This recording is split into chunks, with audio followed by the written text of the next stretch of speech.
Well, hello and welcome back. I'm your friend Insect. So today, instead of reading those bullshits, we'll try to read some books.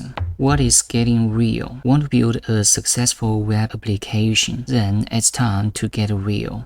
Getting real is a smaller, faster, better way to build software. Getting real is about skipping all the stuff that represents real: charts, graphs, boxes, arrows, schematics, wireframes, and actually building the real thing. Getting real is less math, less software, less features, less paperwork, less of everything that's not essential. And most of what you think is essential actually isn't. Getting real is staying small and being agile. Getting real starts with the interface, the real screens that people are going to use. It begins with what the customer actually experiences and builds backwards from there. This lets you get the interface right before you get the software wrong. Getting real is about iterations and lowering the cost of change. Getting real is all about launching, tweaking, and constantly improving, which makes it a perfect approach to a web-based software. Getting real delivers just what customers need and eliminates anything they don't. Well, when I read those sentences, I start to think about those Chinese software.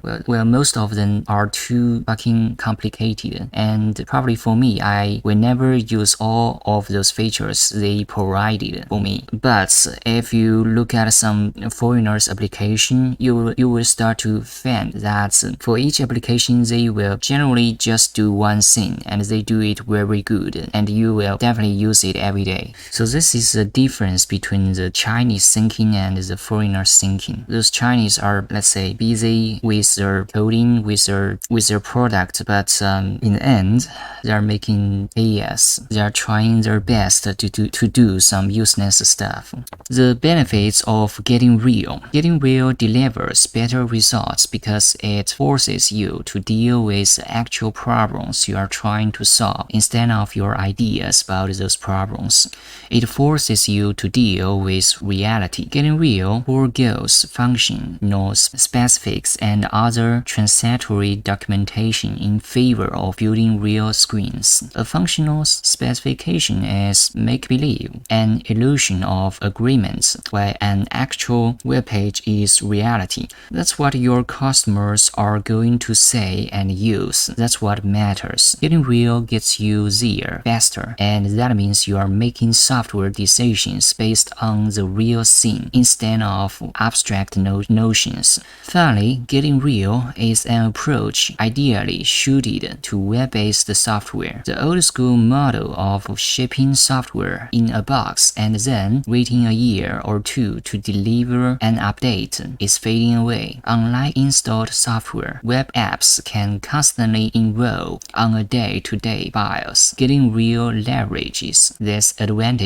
for all its worth. It's definitely true because when you look at those software that you have to install, for example, your mobile application, you would notice that if you want to get some new function, you have to update your software, which means you have to install a new application. It takes one more step, which is the installation. But if you are using some web page application, then what you have to do is to load that web page as you usually do, and it will automatically update all those things for you. You don't have to worry about anything. That's kind of convenience for everyone. Bloat. No more bloat. Bloat means making or become swollen with bloat or gas, or you could simply think it as getting fat. The old way, a lengthy, bureaucratic. We're doing this to cover or assess process. This typical results bloated, forgettable software dripping with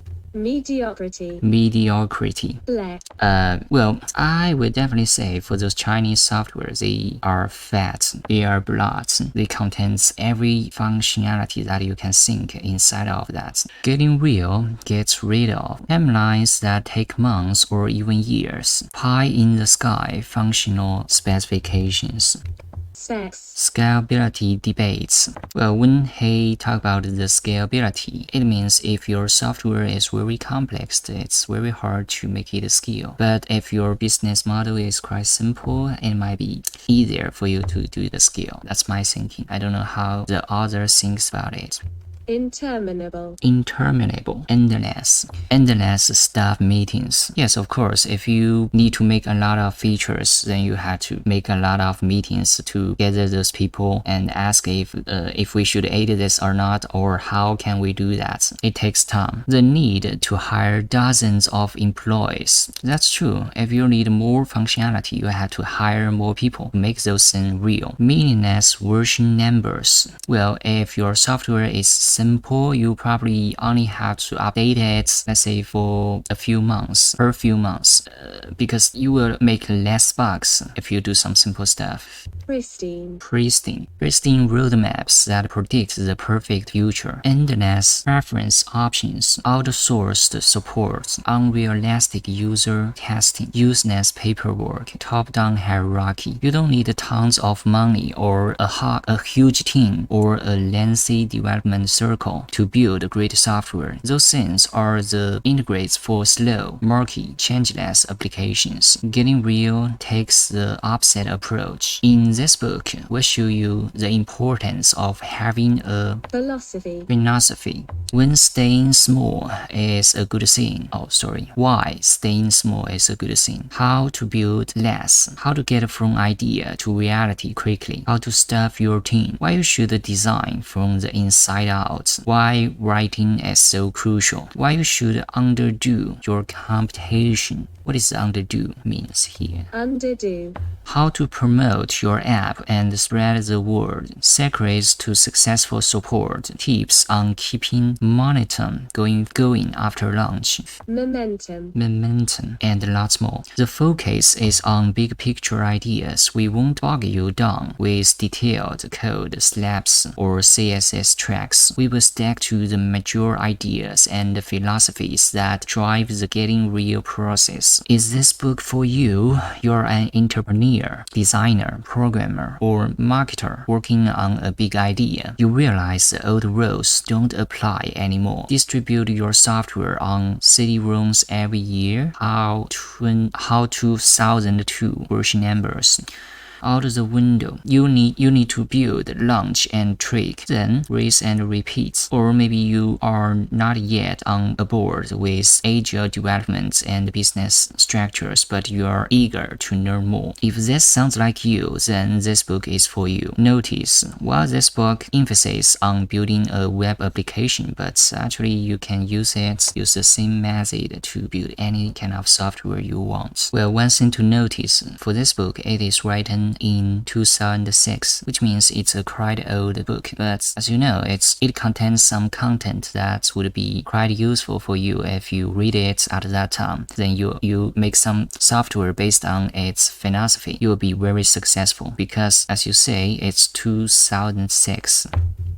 And to be honest, I don't think the philosophy it contains will only be useful for software development. Actually, any kind of product, it can be applied to any kind of product, no matter it's a physical one or digital one. Anything would be fine. Okay, I think this might be a good book to read for me in the reading time. So that's it. I will see you guys in the next video. I know it sounds ridiculous because I didn't read anything real yet, but I indeed told you something, right? That's the core ideas for this book. I already told you.